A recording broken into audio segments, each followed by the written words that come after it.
इससे पहले मेरे द्वारा मेरे 19th वीडियो लेक्चर में मैंने बताया था कि define the various optional and compulsory ground of the dissolution of the firm.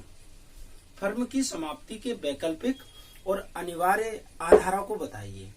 ये मैंने अपने पिछले वीडियो लेक्चर यानी 19वें वीडियो लेक्चर में बताया था।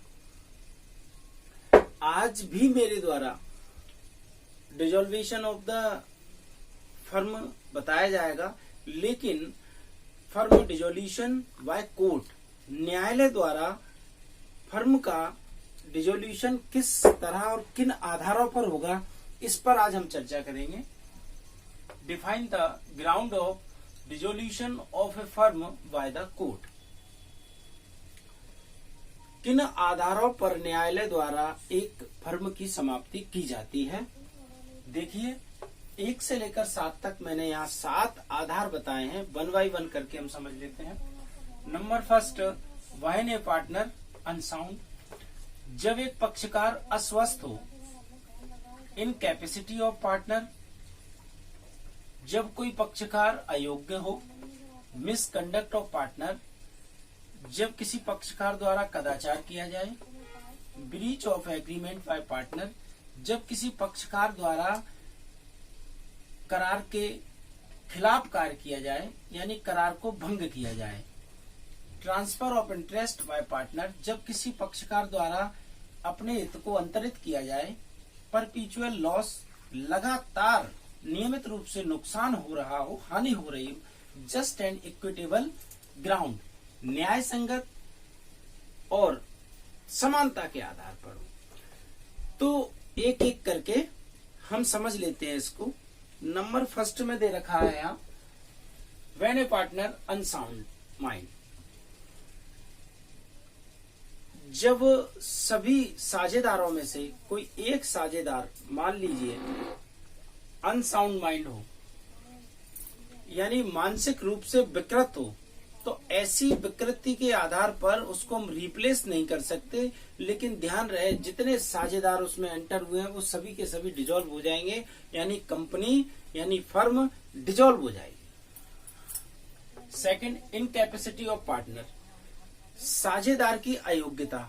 मान लीजिए कोई साझेदार या कई सारे साझेदार उसमें अयोग्य हैं, उस अयोग्यता के आधार पर उनके साथ कार्य करना मुश्किल ही नहीं असंभव है।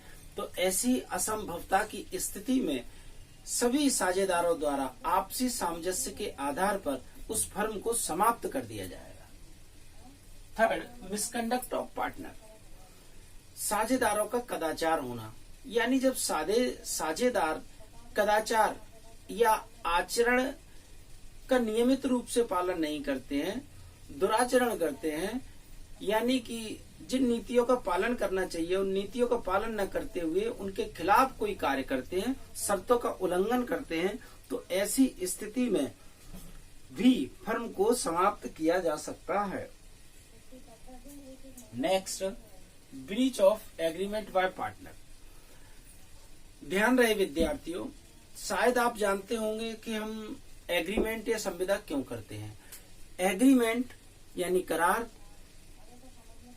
और जब when a agreement enforceable by law become it contract, ऐसा general principle of contract first में आपने पढ़ा होगा कि कॉन्ट्रैक्ट किसे कहते हैं, तो उसके बारे में लिखा है when a agreement enforceable by law become it contract. जब एक करार विधि द्वारा परिवर्तनीय होता है तो उसे हम संविदा कहते हैं। क्यों करते हैं विधि द्वारा परिवर्तनीय करार, क्यों करते हैं हम आपस में संविदा? जाहिर सी बात है, हम आपस में संविदा इसलिए करते हैं और उसको लिखित रूप में इसलिए रखते हैं कि कल को हम में से कोई एक व्यक्ति अपना पार्ट परफॉर्मेंस करने से मना न कर दे। ऐसा न कह दे कोई कि ये बात थोड़ी थी हमारे बीच में, हमारे और आपके बीच में तो बात ये थी कि आप हमें 10,000 दोगे और बदले में हम आपको फलाई फलाई चीज देंगे। तो उस समय हम कैसे साबित करेंगे? इसलिए एक लीगल एग्रीमेंट, रिटन स्टेटमेंट अपने पास रखा जाता है कि इन शर्तों का पालन हम दोनों को करना होगा, मेरे द्वारा इनके लिए ये कार्य करना होगा और इनके द्वारा मेरे लिए ये कार्य करना होगा। और जब भी कोई व्यक्ति अपना पार्ट परफॉर्मेंस नहीं करता है, अपने पक्ष पर उस कार्य को नहीं करता है जिस कार्य को करने की जिम्मेदारी उसने ली है, तो इसे हम बोलेंगे breach of contract, breach of agreement, यानी कि करार या संविदा का भंग करना। हम अपनी बात से मुकर गए, जो शर्तें हमारे बीच में तय हुई थी उन शर्तों का पालन हम नहीं कर रहे हैं, तो हमारे आपके बीच में करार या संविदा खत्म। इस आधार पर भी फर्म समाप्त हो जाएगी। Fifth, transfer of interest by partner. अगर कोई साझेदार अपना हित किसी दूसरे व्यक्ति को अंतरित कर देता है तो इस आधार पर भी साझेदारी भंग की जा सकती है, क्योंकि बाकी सभी साझेदारों का उसमें सहमत होना, उनकी सहमति होना नितांत आवश्यक है कि आप अपने को अगर रिप्लेस करना चाहते हैं, अपना बेनिफिट, अपना इंटरेस्ट किसी को ट्रांसफर करना चाहते हैं, तो सभी की सहमति होना चाहिए। और अगर सभी की सहमति उसमें नहीं है तो ऐसी कंडीशन में फर्म डिसॉल्व कर दी जाएगी। परपेचुअल लॉस, फर्म की उत्पत्ति, फर्म का निर्माण, कंपनी का निर्माण, किसी बिजनेस का निर्माण जाहिर सी बात है दो आधारों पर निर्भर होकर किया जाता है। या तो किसी निश्चित डेफिनिट ऑब्जेक्ट को प्राप्त करने के लिए, किसी निश्चित उद्देश्य की प्राप्ति के लिए, या beneficial benefit given to us, या कुछ लाभ प्राप्त करने के लिए।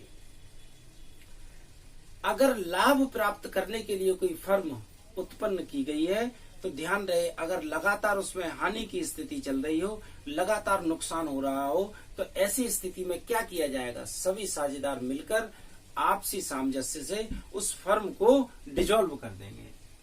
Last, just and equitable ground, न्याय संगत और समानता के आधार पर भी फर्म को समाप्त किया जा सकता है।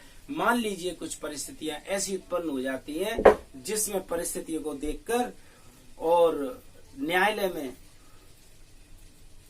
जज साहब के द्वारा देखने पर यह पाया जाता है कि न्याय संगत ये होगा कि इस फर्म को समाप्त कर दिया जाए। अगर श्रीमान जी को, अगर न्यायाधीश महोदय को ऐसा लगता है कि अगर इस फर्म को हम डिसॉल्व कर देंगे तो ठीक रहेगा, अन्यथा गलत होगा।